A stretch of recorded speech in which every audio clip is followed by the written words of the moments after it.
course, Mr. Greg. Do you want me to also serve you a full platter of something else while I'm at it? What? I was trying to be snide there. Yeah. Because you were. Anyways. So our next topic.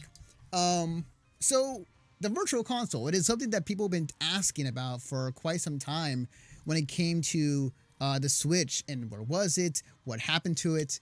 Well, we finally got an answer. And I think this is, I don't think this is actually surprising in my opinion, but this is reported off of Kotaku.com, written by Jason Schreier.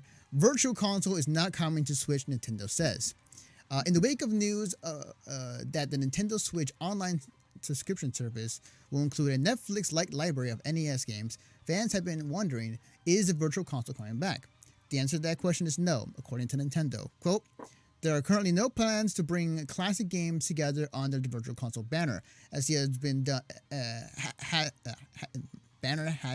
okay there? You got it? I got it. Again. There are currently no plans to bring classic games together under the virtual console banner, as has been done on other Nintendo systems. A Nintendo spokesperson told Kotaku in email late last night. That doesn't mean Nintendo plans to ignore its older games on Switch, but it does mean that there won't be a dedicated brand for the classics. Nintendo's previous three consoles, the Wii, 3DS, and Wii U, each had their own version of the virtual console, a branded shop with a limited selection of classic games from NES, Super Nintendo, the N64, and other platforms. You can buy and download virtual console games piecemeal, then play them on your new console with some extra features like save states. And you can read on the full article, if you like, in the chat. But basically, there's no virtual console, but more than What cracks me up about this, Anthony, I'm just going to throw this out there right now. A lot of people are doomsdaying this situation, that we're never going to have anything like the virtual console again. Good, because the virtual console wasn't that great. What was great about the virtual console was the games. Mm-hmm. That was it. Well, that was, and if we can just get those games on the Switch, I don't care how they get onto the Switch. I want them on the Switch. Yeah. Like, it's... They're doing the same. They're doing the same. Yeah, the brand is gone. They're doing the same exact thing. Like, they're having... Well, it's going to be slightly different, because I imagine it'll be a little bit better. Right. Like, I remember reading that, like, they are having NES games that are going to be available for people to play. I want to say they're free too when you jump on the online subscription service for Nintendo. And they're gonna that would be stellar. But from what I understand on that is that they're not necessarily free. It's more to the extent that they let me rephrase that because my brain stopped. Are you talking about when they announced that it was going to be free for a limited time and then switch? I think there'll be a set number of games that'll rotate out that are free. Okay, if you have the online service. So they actually walked that back. They actually walked that back, and they're from the sounds of things, they're going to have it to where they're going to be games that are going to be added to the online service, much like a PS Plus. Of here's these free games that you can get for this month, and then move on to the next set of whatnot. So, well, I think it'll also be like if you see 20 games that are available to download onto the Switch, you'll be able to choose which ones you want to download. Right. And I think this is the way that they're going to do it. I think that the brand, it's dead, but the idea is still going to be happening. What I also want to see, Anthony, is that even though those 20 games are technically free to download and play, as long as you have their online service, I still want to see the option to purchase them. For people who A, don't have the online service, or B, want to permanently keep them, even if they get rid of the online service. That is a good question. And as stated in the previous topic, you can still don't have a lot of information. That's the problem. Yeah. You can purchase games, but if they're part of the online service, I'm not quite sure if you'll be able to keep them. I think that you can, but I'm not quite sure. Again, more details when the E3 happens, and we'll find out more information from Nintendo in regards to that. But as of right now, it's kind of up in the air as far as how that goes. But as far as when it comes to these old games that people have loved, that it's going to be on Nintendo console. Like I think what's more important about it, what's even more important to kind of talk about is that I think it's due time that GameCube games get put onto like the classic games thing. Yeah, similar to Microsoft. That's what I'm getting at. It needs to be similar to Microsoft. Yes. Yes. Like everyone shits on Xbox and Microsoft, but I'm like, dude, their store is actually really solid.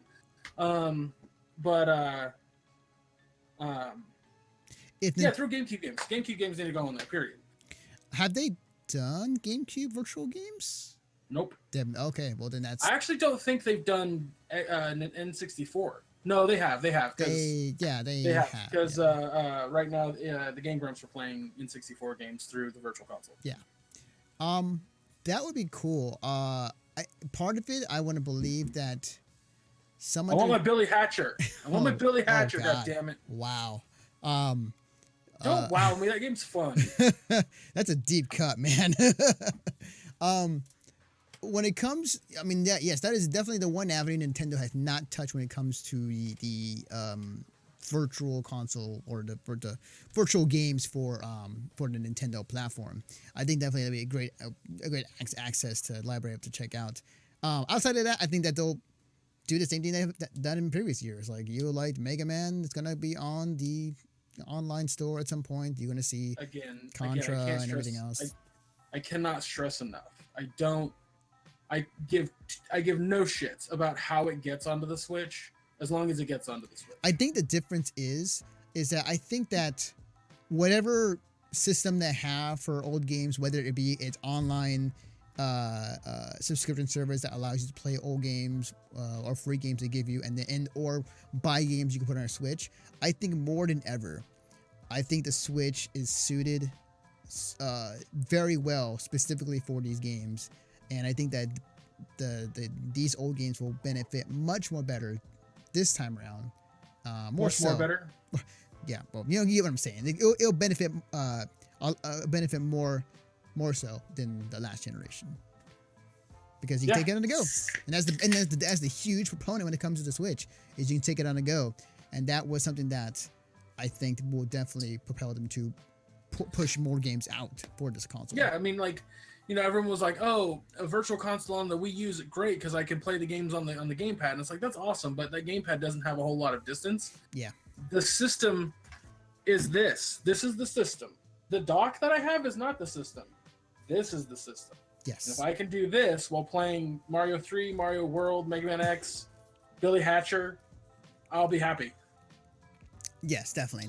So I think that it will benefit them to do it. I think that's they have, again, a huge library of games that everybody loves. They could definitely do it and make tons of money. The problem is, though, is they have to import them over, essentially. They have to move them to the Switch with the Switch controls in mind. Not to mention the fact that there's going to be some licensing deals that have to renew, probably to get them on the Switch. And just give us some time. Say Billy Mitchell. So Billy Hatcher. Shit. Just for everyone curious why I keep bringing up Billy Hatcher, it was a GameCube game that was made by Sonic Team, so there's that, where it was a kid who lived in a village of like chicken people, and his what you had to do in the game was roll around these eggs to different locations to move to the next location. And I remember playing the hell out of the game, and I thought it was super fucking. Shut up, Ryan. It was creepy, and Valaire's a weirdo. And I loved the game, and I really want to play it again, but until GameCube games become backwards compatible, I don't know that I will. And so it really for me, I'm very adamant about getting GameCube games on the Switch.